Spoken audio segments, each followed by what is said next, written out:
All right, Rip City, welcome back to another episode of the Rip City Roundtable podcast. We're recording right now. It's January 15th, 2025 at 9:57 a.m. our time, Josh.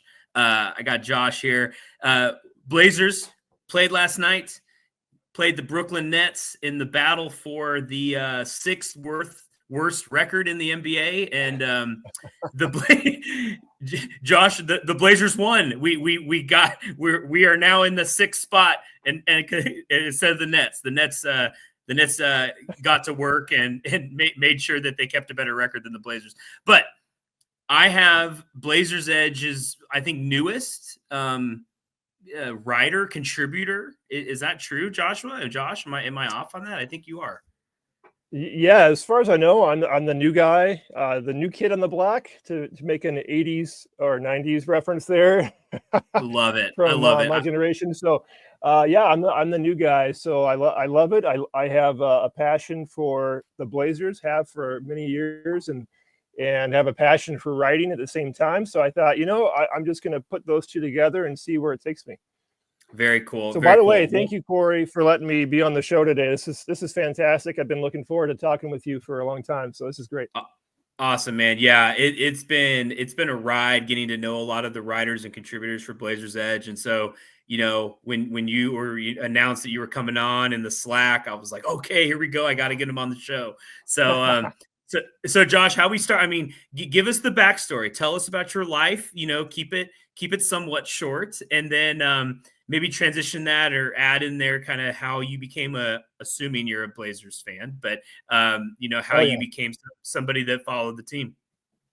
Sure. Yeah. So I grew up actually in Oregon. I grew up on the Pacific Northwest coast there in Seaside, Oregon. So I was literally like a mile away from the Pacific Ocean. And here I am now. We've lived here, my family and I, in North Dakota for about 8 years, and I couldn't get any further away from the ocean. I know. So I'm very landlocked here, Yeah. Does North Dakota have lakes and stuff, right? Or something? Is there water near you somewhere? Yeah. We got some lakes. We got Lake Ashtabula to the south of us. We got Devil's Lake, which is a huge lake to the north of us. If I go west, we could go to Lake Sacagawea. Now, I'm from the West Coast, so I say Sacagawea. And I know out here in the Midwest, they say Sacagawea. So I'm learning the dialect, Yeah, there you go. I learned something new today as well. I had no idea there was another way to say it. So there you go. Yeah. Well, cool. So in Oregon, and was a Blazer fan since 1990 is when I started. Okay. Nice. You're in there with the Clyde and Terry Porter, Kevin Duckworth era right there. Oh man, those are my guys. Yeah, those are my guys. Love them. Yeah, Clyde Terry is my all-time favorite player. Probably, I have to put him number one. It's close though. It's close. I got a signed basketball of his over here on my shelf. Yeah, I remember those glory days. Those are great. Yeah, my dad. I was still a little young when that team was coming through, but my dad would go to catch games at the Memorial Coliseum, and it just. And then when I got older, we would go to the Rose Garden, Moda. But my dad was like, "Man, Corey, it just can't compete to what some of those old days were at Memorial, which is the way the crowds would get, and such a smaller arena. It would have been cool to experience some of those teams during that time. That would have been nice." Yeah, it's the fan experience, the experience of being in the arena in Coliseum. It was so small, it was the smallest arena in the league at the time. It was like just a hair under 13,000 seats in there. But man, when those fans got rocking and rolling, it was just, you could feel it. Like I remember my first game, I could like feel the energy, the vibrations in my seat. It was powerful. Oh, geez, that's great. So now that we've transitioned now to a new era of Trailblazers basketball, but during this time you mentioned writing. Have you written for sports, or do you do other writing, or talk to me about that? Writing is never been really a profession for me, but it's definitely been a hobby. I've loved writing for most of my life. And so I wrote for a while. This has been years ago now. I wrote for a while for Bleacher Report, and I Mm-hmm. was a writer for the Blazers section on Bleacher Report. This is when Bleacher Report was like still trying to get off the ground, and they were kind of a new entity in the media world of sports. So wrote for them for a while, and then kind of took a hiatus from writing sports articles. I've been writing for our local newspaper for like 7, 8 years now, and stuff. But I thought, I love Blazersedge, and I've read their stuff for so long, and I thought, I'm just going to reach out and just say, hey, do you guys have any need? Could I be of any service to you guys? And I talked with Dave, and we connected over the phone, and long story short, here I am, and I'm just trying to pull my weight and do the best I can to help people out. So it's a great group. That's great.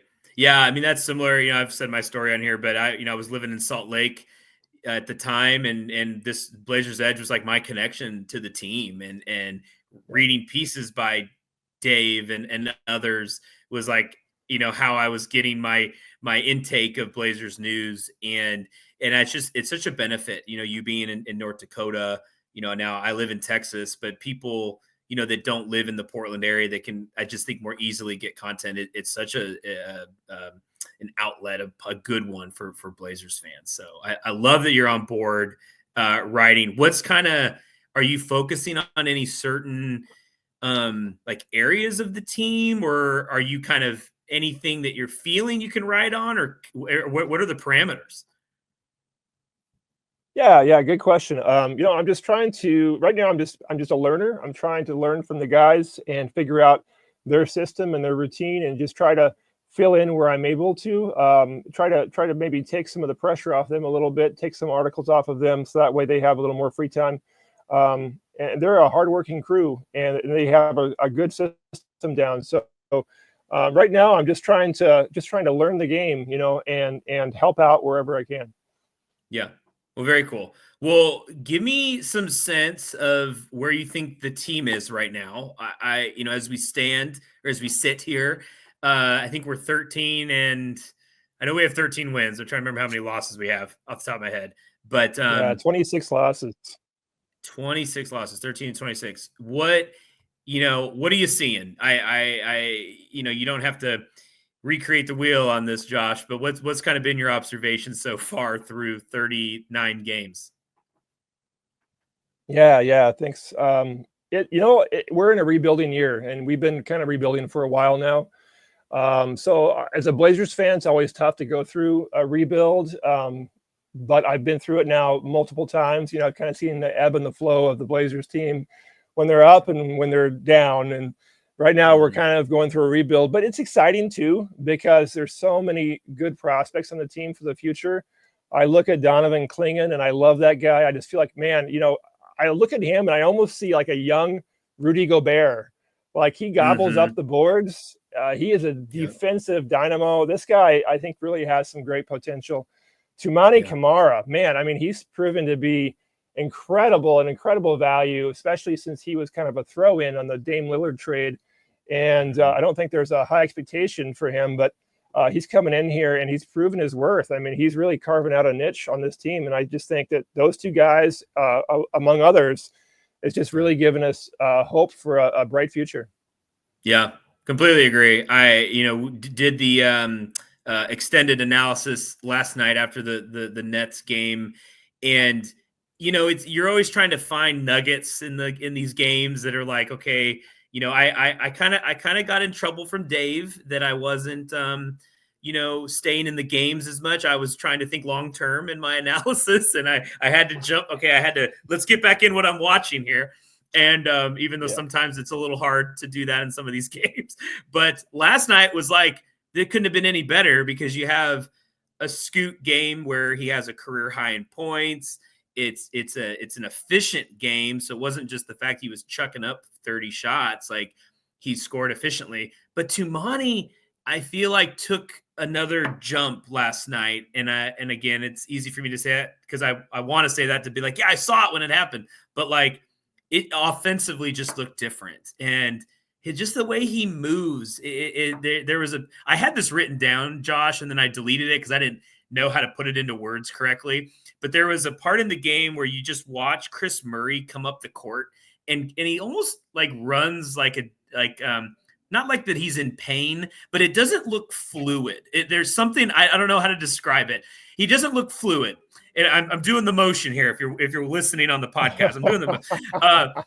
But Tumani just like looks like an NBA All-Star player. Like he just looks like, people said Scottie Pippen because of the long arms and stuff. But like he just, I think, is about to take another level. Josh, I'm excited about Tumani. You know, he puts his 23 points last night, his career high.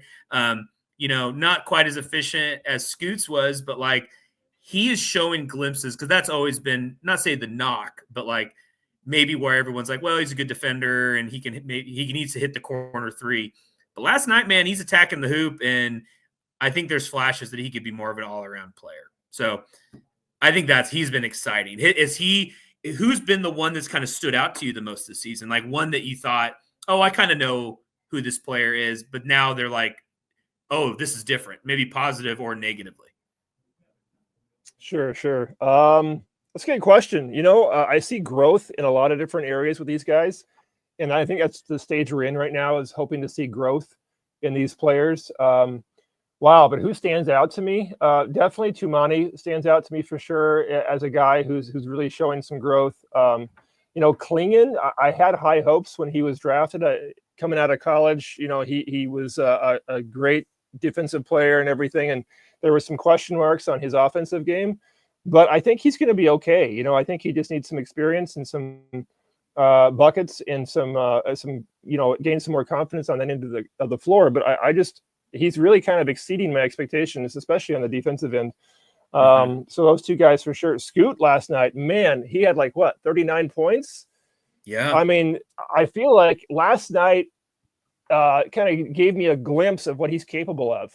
And yeah. I think there's a lot of people right now down on Scoot because he's not performing up to their expectations. But last night, I think it was a wake-up call. Like, this dude can play, this dude can ball, and he just needs maybe a little more time.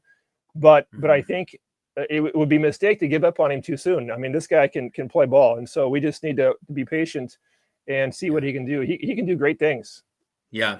I can't imagine there's a player that Rip City Nation is like pulling for more than Scoot. And I know there's been a lot of, you know, right there's a lot of, like you said, expectations maybe haven't been met.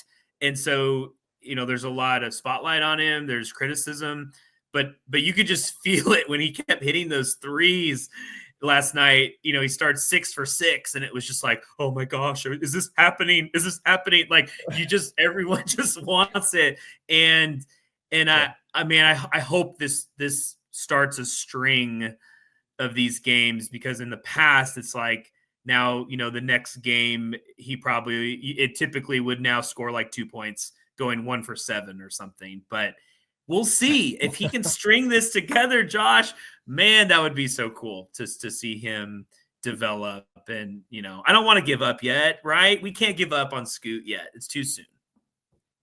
No, I agree. Don't give up on him yet. You know, I remember back to the 90s when I think we gave up on Jermaine O'Neal way too soon, and we traded him to the Indiana Pacers, and he ended up becoming you know, an all-star multiple times. And I remember just slapping my forehead like, man, what have we done? You know, we gave up on this guy too soon. And so I feel like that kind of taught me a lesson that, hey, we need to give these guys a true chance here and give them time to really acclimate to the NBA game. And Scoot's got the tools. He's just got to put it together on the court on a consistent basis. I remember when I think it was a few years ago, the last game of the season, and Anthony Simons went off to score like 30-some points, and that was kind of his breakout game.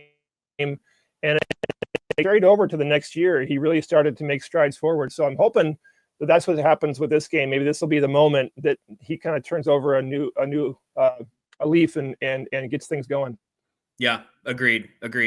Well, the transition off of that, in order for Scoot to, I think, be able to turn over a leaf and to, you know, grow upon this game, I do think a big part of it was he started the game. I've been saying this. I don't think I'm weird by saying it. I think Scoot's a starter. He's not a bench guy. Maybe he needs to have some humble pie at some point, but he is a guy, even when you hear his post-game interviews, like Scoot believes he's LeBron. Like Scoot thinks he's the dude. And he might be, he might not be, but I think you got to start him. And we saw that last night. He starts the game and he goes off. And so it's like, let's get him to start. But in order to do that, Josh, there needs to free up some space here on this team. And so one of my questions to you was, who is your candidate to be traded first from the Blazers? And I don't want it to feel like a negative question, but it's the reality of our team. We have some vets that I do believe would create value for other teams contending or trying to contend this season. So don't get into salary cap with me and what we can get for these players, yada, yada. I just want to hear from you. Who do you think should be moved first that I think that would help propel kind of the growth of the team for the rest of the season? Yeah. Good question. Tough question. I love the general manager position. I kind of look at myself as an armchair general manager. I love to make deals in my head and pretend I'm the guy making these deals. So I think I would rather be a general manager than a player at this stage in my life, calling the shots behind the scenes. But I think we've got a lot of guards right now that are looking for playing time, and I agree with you. I think I would like to see Scoot soak up some more minutes. And in order for him to do so, in order for him to be injected into that starting lineup, there might have to be a move to create some more minutes. I don't know what that would look like. I certainly am not ready to give up on Shaedon Sharpe yet either. That guy, I think, has got some incredible athleticism, and he's just so fun to watch. And I don't want to see him take off by any means. But definitely, I think that there needs to be a move in the guard rotation to try to get Scoot in there, in the starting lineup on a regular basis. But also, I would love to see Donovan Clingan get some more minutes. I think this guy is ready to take off, even though I know this is his first season. But coming off the bench and with limited minutes, the numbers he's putting up, especially on the defensive end, the blocks and rebounds, are pretty staggering. His per 36 is pretty amazing. So I'm just excited and hoping we can see him in a starter as a starter soon. But in order to do that, we probably would have to shift things around and move some guys. So I'm not sure what Joe's going to do, but I'm looking forward to the trade deadline and seeing how this plays out. And hopefully we get to see some of the younger guys who are really the future of this team get a bigger role. Yeah. Okay. Well, do you think there's more value in what the Blazers can get in return for some of their veteran assets? Or do you think there's more value in, what, it doesn't really matter what we get. We just need to create more playing time for the players we currently have. Because I think that's definitely two schools of thought, and maybe why Cronin is being patient, because he's like, well, I want 2 first-rounders for Jeremy Grant or whatever. And it's like, well, you may not get that, Joe. But at some point, is it more valuable just to open up space? So where on the pendulum would you sit? Yeah, that's a tough one too. But, I think as a rebuilding club, we're not buyers. We're definitely sellers. I think we really should be prioritizing, like you mentioned, draft capital. We should be prioritizing salary space, opening up some money that we can pay to other guys, but opening up roster spaces, creating minutes for the younger guys where there's a log jam.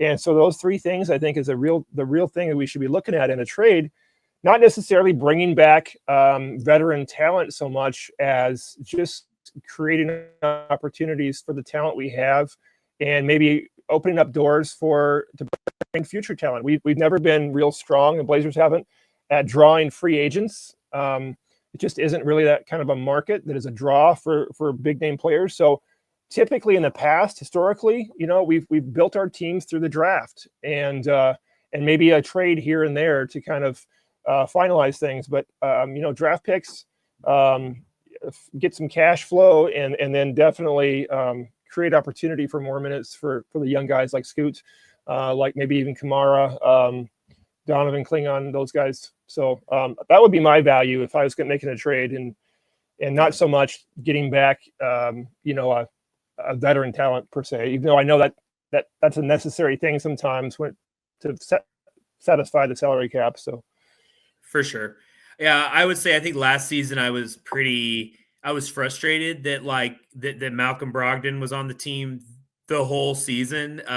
When I just was like, man, this is creating a logjam. Like I liked Brogdon, and there were games where like he carried us, even at like an undersized, guard. But what ended up happening was then we get to the offseason and make the trade for Avdia, which I think has panned out pretty well. I mean, Denny has been a great addition to the team, and maybe that wouldn't have been on the table if Cronin had like quickly tried to find a trade partner for Brogdon. So, I mean, I have the armchair GM here with me on the podcast right now. We have Cronin, who's the actual GM. I think the two of you know better than me. I just want to see minutes open up. I think that's what last night taught me. The downside, Josh, was like we rolled out this really small lineup of Scoot, Simons, and Sharp, and we give up 132 points to the Nets. And I think that, there just wasn't enough defense. And so it's like you have to balance. I don't think those three guys, the three S's, Simon, Sharp, and Scoot, I don't think they can all play together and create like a winning team, with those three guys. Yeah, I agree with you. I'm sure Chauncey Billups is experimenting with different lineups and combinations and such. But ultimately, I agree with you. I don't think that small ball lineup is going to win games at the end of the day, especially because we're just going to be outsized. And so defensively, it's going to be tough to stop them from putting the ball in the bucket. But, I think we're going to have to make a decision, who's going to be our core guards, and then is it going to be Shaden? Is it going to be Anthony Simons? Is it going to be Scoot? And then we're going to have to choose from those guys, who's going to be our starters, and then make sure that we have some size with our forwards, and then of course we put in a center. And I think, again, I'm a Klingon fan. I don't know. I think he's the guy at center, but I would almost be curious to see what it would be like to move Ayton to power forward and put Klingon at center and have them play side by side. I don't know what that would look like, but it would be definitely intimidating. Yeah. I have brought that up before on a podcast with Adrian, and I got shot down pretty hardcore by Adrian. And he also writes for Blazersedge. But Adrian, I think it could be work. So Josh says it. I agree. We should do it. Put Ayton at the 4 and see what he can do. I think Klingon, I don't know if I can handle a whole season of like last night, man, giving me heart attacks. Like he dove on the floor 4 times. And just when you see like a 7'2" big dude, like going for loose balls, and which is awesome, but it's like, oh my gosh, like every time he'd get up slow, and then he got hit in the head at one point, and it's like that effort is why that guy's a winner. I just like worry. I worry over a season. Just don't get injured, Klingon, because he's a stud, man. I am excited to see his development, and I'm with you, Josh. Give that man more minutes at the 5. I mean, we looked like a much better team last night at times when he was in. Yeah, I agree. I think Blazers fans are jaded because we've had so many injuries to our big men, and we're so nervous. You're going all the way back to Sam Bowie, Bill Walton before Sam Bowie. Bill Walton, Sabonis, we got him, but he's on the tail end of his career, and he had knee problems. Greg Oden, don't get me started on that one. But so I think when we see these young guys, these young bigs diving on the floor and playing their heart out on the court, that's great, and we love to see it. But at the same time, we're like, don't get hurt, don't get hurt, big fella. We want you to stay in the game. Yes, yeah. Little nicks and bruises will happen, but let's have the knock on wood. Let's not have a bad injury. Okay, Josh, as we wrap this up, we're going to have you back multiple times. So we're going to get to know you more. But you're in North Dakota.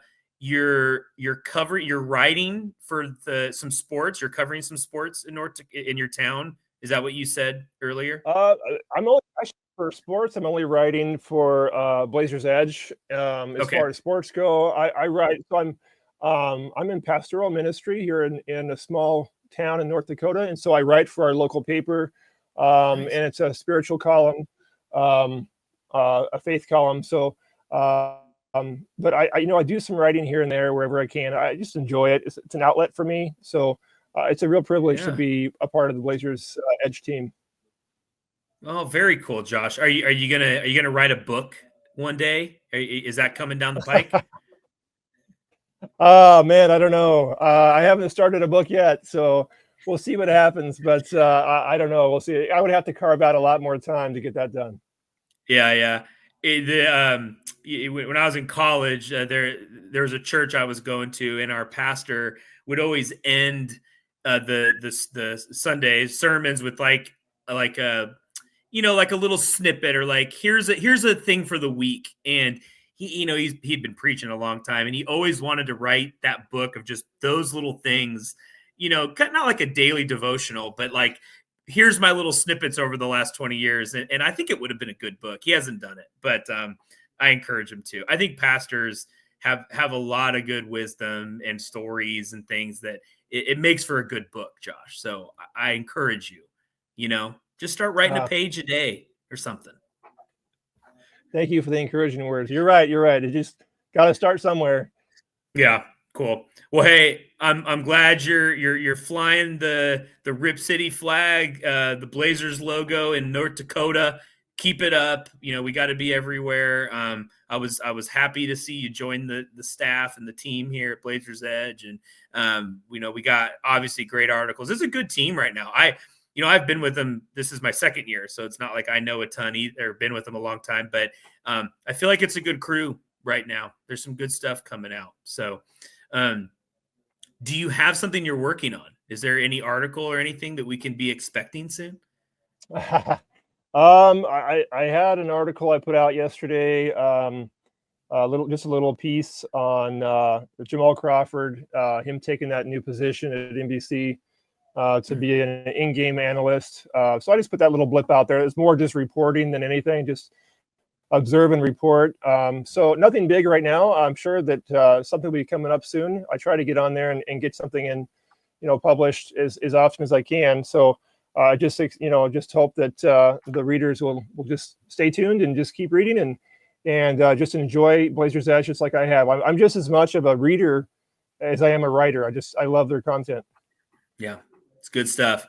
Well, Josh, thank you for taking time out of your day, and we appreciate you coming on. Can't wait for the next time. So check out Josh on Blazersedge. Everything he writes, check it out. Read it. Pick it apart. Thanks, Corey. No problem. Have a great day, man.